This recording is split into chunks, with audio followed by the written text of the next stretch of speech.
We're going into game 4, possibly match point.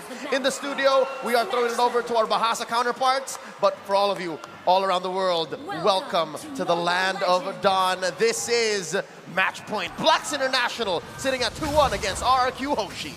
Really, I cannot emphasize this enough. Match point is what's at stake here, ladies and gentlemen. This is game number 4 in the favor of BLACKLIST International. RRQ, it's up to them to try to equalize.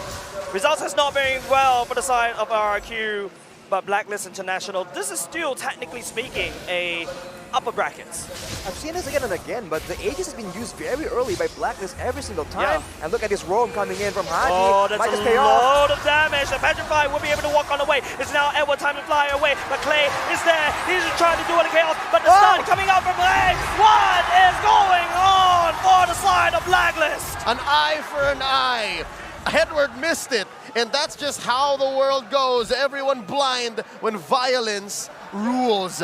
Oh man, this is what I was talking about. This is what we were talking about. Yep. If RRQ puts so much on the board, BLACKLIST can't answer back. Another thing that RRQ needs to really pay attention and take advantage of this is the potential, the fact that early game, BLACKLIST should be weaker.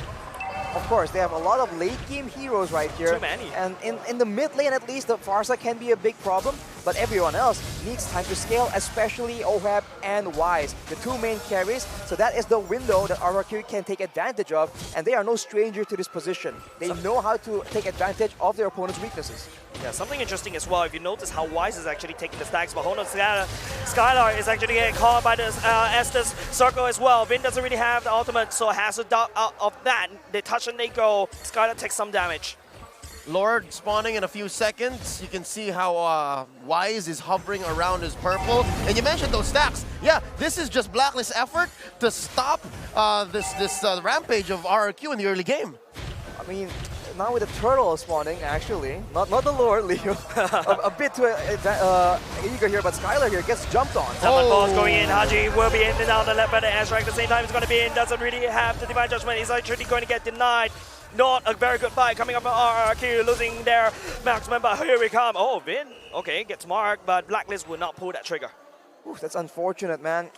They almost got the kill onto OHAB, but they're a bit too clean with it. The battle spells are available, but as a result, they're able to get the turtle, knowing that there's a lot more members of BLACKLIST in the bottom lane. Edward is coming in, being a bit of a menace there. But so far, it's still pretty even, and BLACKLIST are the ones actually with a bit of a gold lead, not the start that RRQ is looking for. You know, Arashi, I will agree to disagree right here, right? Because you don't want to be even against a late game comp. You want to be ahead.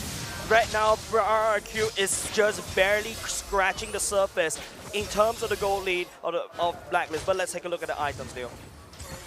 Well, I mean, you can see that the Pharsa is building towards the Clock of Destiny. Later on, that will be a big problem. The earlier, like, Haji gets it, the more it's going to be a problem. But for now, you can see Albert just happy feet, dancing around. Happy feet. But there's just, without a real solid engage, so far, no real movements happening just yet. Vin, though, is the one person that can change that. You know what surprises me is the fact that top lane has become mum. After that action-packed 30 seconds, Edward and R7 are like, yeah, no, we're not doing it. But bottom, though, Zaman forced out. And Vin and the rest of RRQ Hoshi in the vision, in the sights of BLACKLIST International. Again, I miss this. This is one key use of the Aldous ult. It's just for pure vision. Just ulting it for vision, that is definitely a creative use of the ultimate. And knowing how BLACKLIST can maneuver around with vision, right, with information, that is a very dangerous weapon, and RRQ needs to respect that. At any moment, they like setting up traps, and it can be exposed by that Aldous as they make a move towards the bottom side, but yet no real result right here. That's the problem about the Kaja, right? You need to rely on the Flicker ultimate to land down these struts. Like, let's take a look at the emblems for now. As both these two teams, they won't be able to find anything on the bottom side. It's just a lot of movement speed and cooldown.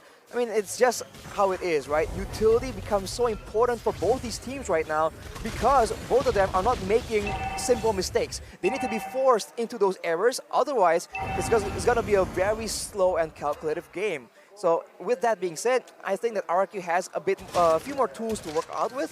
The Blacklist have the counters as well. This is why the drafting phase was just so confusing, so difficult to predict. Yep, again, something tells me that Aldous ban from a couple of games back in the series, Coach Arcadia, Coach Achille, they were on to Blacklist. They knew that this was up. So here, 5 minutes in, second turtle going for free over to RRQ Hoshi.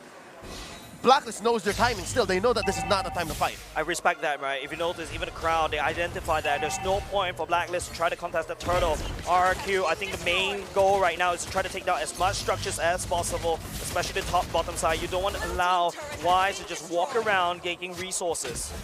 But I mean, you can see the Blacklist is trading very smart, intelligently as well. They are not letting go their turrets for no reason. They always try and find something extra, and this is why it's so annoying. Once you think that you have an edge over Blacklist, they just equalize, and look at that damage though. No. That is something that RRQ can definitely use. What damage? See, he's fully healed. Right now, it is Blacklist time to do the damage.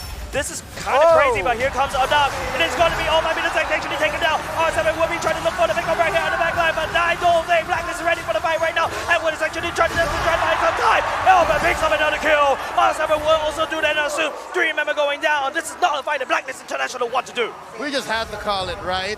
Vin, with just a split second to decide, pulls Oh My Venus into RRQ's death ball, and they get 3 for free. Now they're going to capitalize, push this top lane tier 1, and now the map is much smaller. How can Blacklist recover? I mean, James was saying, what damage? That's the damage you're looking for, man. When they combo the spells properly, that is a lot of potential pick-off for the side of RRQ. It's not just Vin pulling out Oh My Venus to ensure that no healing is done. It's also R7 with his eyes set onto Haji at every single fight, one-shotting him if the Petrify is available.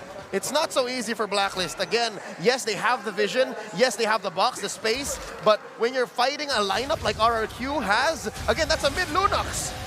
Real world manipulation. Sorry, not the real world. Feather airstrike going in. Nothing can be found for now. Skylar doesn't connect the random shot.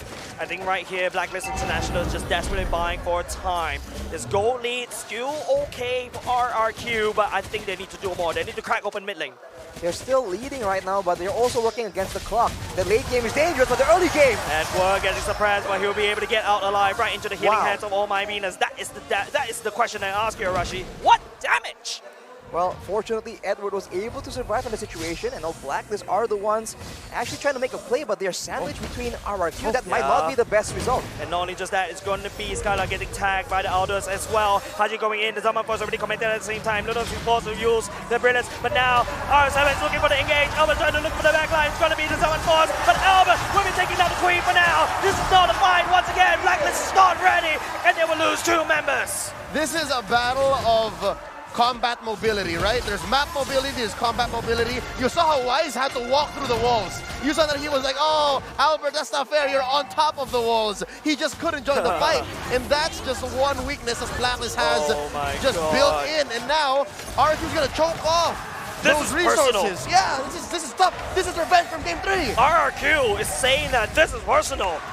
Literally taking away the purple from Blacklist. Looking at the items right here, Blade of Despair and a Malefic Roar completed for Skylar. It's going to be a lot of damage, but looking at R7, he only has the Hunter Strike. That will be plenty to deal with any squishy member. And as you mentioned, Leo, if they can't kite away, if they can't find ways to survive from the Black Dragon, it's going to be a very tough backline play for Blacklist International. And look at the clapback, right? Look at the capitalization of RRQ. Straight up, going for that inhibitor. They popped the shield, they left a little bit of Oh my Venus! No way! Vin going in for the knock!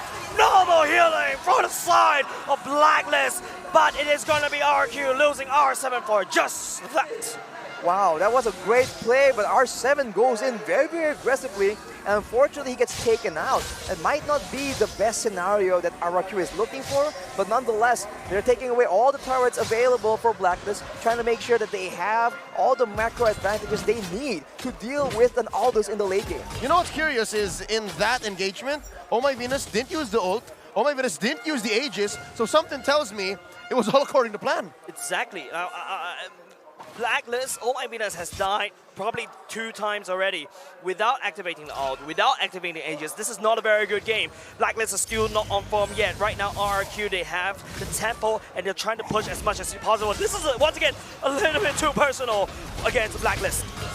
They want to make sure that they get all the buffs available, denied from the side of Blacklist International. But Haji secures it. Haji secures but that. yet Haji is able to secure it. This is why it's just so irritating. But now, knowing now that R7 has the Petrify available, this is going to be a very dangerous fight for Blacklist to try and commit to if they want to try and contest this Lord. Yep, it's already spawned, and there's 4 men here. R7 in the wings. Clay just making sure that they make quick work of it. And just like that, Blacklist on the back foot. Wise securing what little resources he can. Run, Wise! Oh! That's all of RRQ on you! Finn, the conceal play going in the slow, and here comes the down. Wise will be the backup of RRQ's feisty pickoff.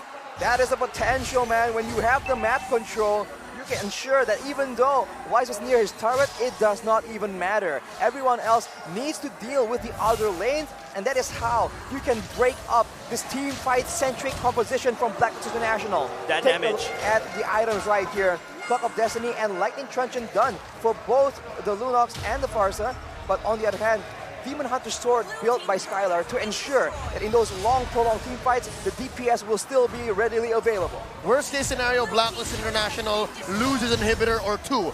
Best case scenario, they find a way to defend inside their base. But at 11 minutes, with almost 7k ahead, RRQ Hoshi, it's looking like it's worse for wear now. They can't fight, not like this. Better strike going in at the same time. The Renaissance will be able to call it on Haji, but the top side is already getting broken for now. Being tried up down. It is once again the Queen, but we will not be able to survive any longer. It's going to be Wild trying to chase out, trying to build, but the Lord is actually forgotten by the side of Blacklist. RRQ, they take the Queen and the top side. 2 for 1.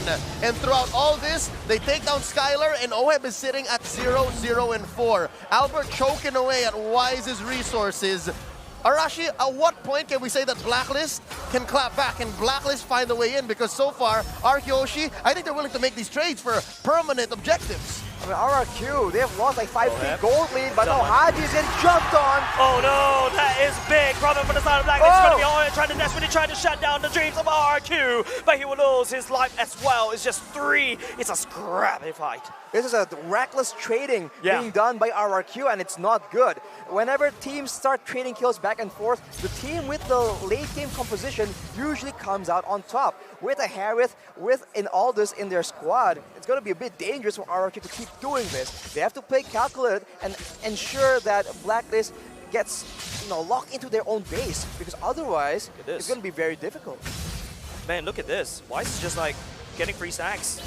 Yeah. Just serving up to him like on a silver platter. Like a buffet. Like a buffet. Like a buffet. He's building a hybrid. This is the El Clasico Aldous Blacklist build. You have the Brute Force, you have the Thunderbelt. 1 Malefic Roar just for sure, just for safety. And then he's building an Athena's Shield. For RRQ Hoshi, I mean, again, they've grown so much from the draft from game 1 to 4 so far. Yep. Coverage, check. Protection, check. Aggression, check. And now, this is a Luminous Lord. This could be it. If RQ takes this, and then they win more team fights, it's over. We're going to game 5. It's about the positioning of Haji. That's a lot of damage coming out with Skylar, but oh my goodness is around there. I don't like how oh my goodness actually positioned, and once again right into the head of Finn! Real one invasion, this really trying to cover the damage, but R7 will be there. It's gonna be the Blacklist International, but here comes Wise! He is hungry for the kills, and Blacklist International shuts down RRQ. 3 for none! 3 for none, and they're gonna go for the Lord right at the least point, right where you did not expect it. Blacks International claps back in just in time. R7! Oh! R7, another point over the side of Wise. The stack is unsurmountable. Haji forces the Albert to run away. Lord given over to Blacklist. 4v1 Arashi. What's RRQ to do here? They have to try and recover, man, but the gold lead is down to 1.4k only. It is a very dangerous situation for RRQ to be in. I was about to say before the previous fight that Edward is the unseen member that can be a deciding factor in these big fights, and he completely delivers. He turns it around, and now Blacklist are the ones with a gold advantage. What a disaster for RRQ.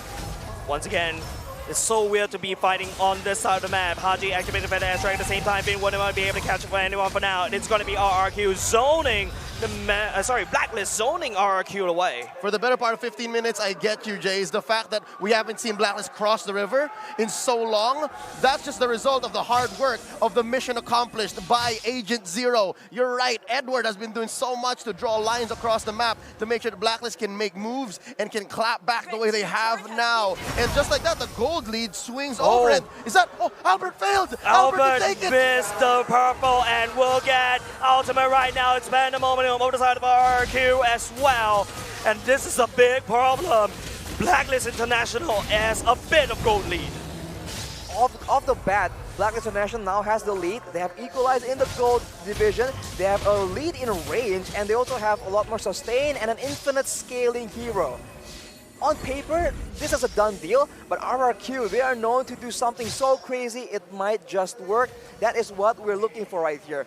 They have tried to just pick up Oh My Venus and Haji, and so far it's been working kind of. They need something better though. Wrong neighborhood, Bin. That's a bad place. Surprise is going to be OM as well. There's nowhere OM to be in. But here comes Wise. Something great for the backline. Look at the damage coming out from Wise on top of OM. It's on top of the Skylar, and none of the RRQ members actually fall. The fight may have gone a little bit too long. Blacklist needs desperately to get out of the way. Albert, the healer, is gone.